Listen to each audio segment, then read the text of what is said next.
If you control the harbor, you control the nation's trade, and someone is quietly buying the harbors.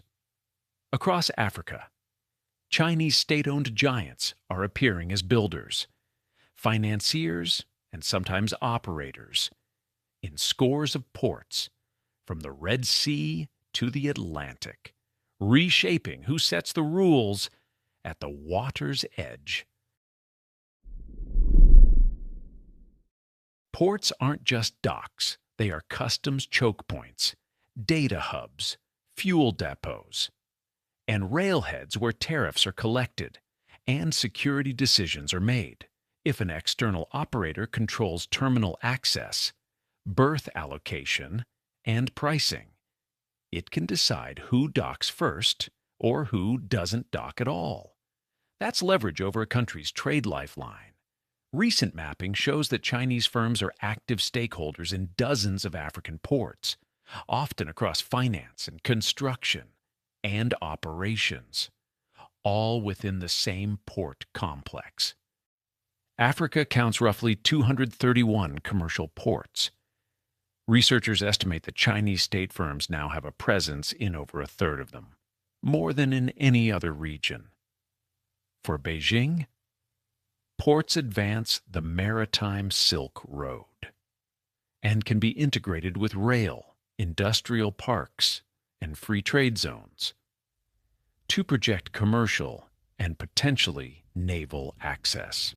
Bab el-Mandeb, a strait where 10 to 12% of global trade passes. In 2017, China opened its first overseas military base right next to the newly built Doraleh multipurpose port, a site financed with Chinese credit and developed with a Chinese state investor holding a significant stake.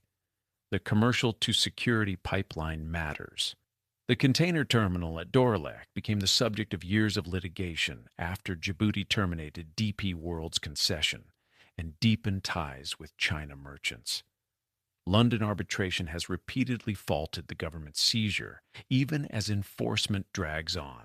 The bigger point: control over operations can shift rapidly, with long-term consequences for access and sovereignty.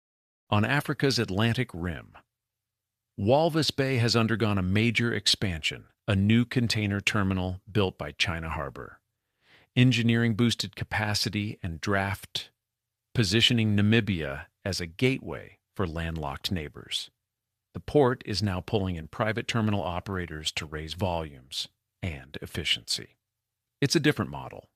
Chinese firms as builders, while operations shift to global private concessions. For Beijing, financing or building such nodes helps stitch resource corridors from the interior to the sea. For African states, the question is how to capture the value and avoid dependency on a single external player. At the mouth of the Suez Canal, Chinese and Gulf capital are expanding terminals that serve Asia-Europe routes. COSCO took a 25% stake in the Sakna container terminal concession, while Eastport Said just added 2.2 million TEUs of capacity. Africa's northern gateways show how diversified investors are jockeying for influence along the same corridor. China's growing presence across Egypt's ports and the Suez Canal economic zone underscores the dual logic: logistics returns, plus strategic positioning at a global choke point. Chinese state banks, Exim Bank of China, China Development Bank, and state firms, for example. China Merchants Port often combine EPC construction, concessions and leases, and equity stakes in the same project. In some sites, the conglomerate builds the port, arranges the loan, and retains an operating share, compressing the value chain and the influence, with involvement in dozens more as builders or minority owners. Why it works: ports spin off revenue far beyond docking fees.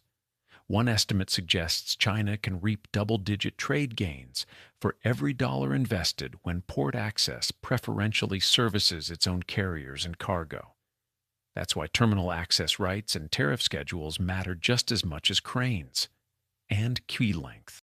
Africa isn't a blank slate. The EU's global gateway is channeling billions into priority transport corridors and blending finance with the African Development Bank to crowd in private capital. Lobito is the flagship example on the Atlantic side. Meanwhile, India's Sagar policy deepens maritime cooperation and domain awareness across the Western Indian Ocean, from training and radar networks to airstrip upgrades in the Agalega Islands, signaling that multiple outside powers are competing to shape sea lanes. For African governments, competition can improve terms, but it also requires stronger concession oversight, debt transparency, and sovereignty safeguards in port governance. So what happens next? Baseline scenario: Chinese firms remain the leading builders and financiers. In some ports, they operate. In others, private or Gulf terminal majors take the reins. Leading African gateways continue rising in global rankings. But inland bottlenecks still cap the upside. Tightening scenario: if Red Sea risks persist. Or geopolitics flare, secure access becomes more valuable. Host nations scrutinize dual-use risks, rebalance concessions, or rebid terms, but still need capital, cranes, and corridors. Diversification scenario: European Union and African Development Bank blending scales up alternative corridors. India deepens maritime partnerships, green energy export hubs, and digital customs systems accelerate non-China investment into ports. In the end, ownership on paper is only half the story. In ports, power comes from operational control, from who allocates berths, who clears customs, who sets tariffs, and who links the terminal to rail and free zones. That is who really owns the gateway.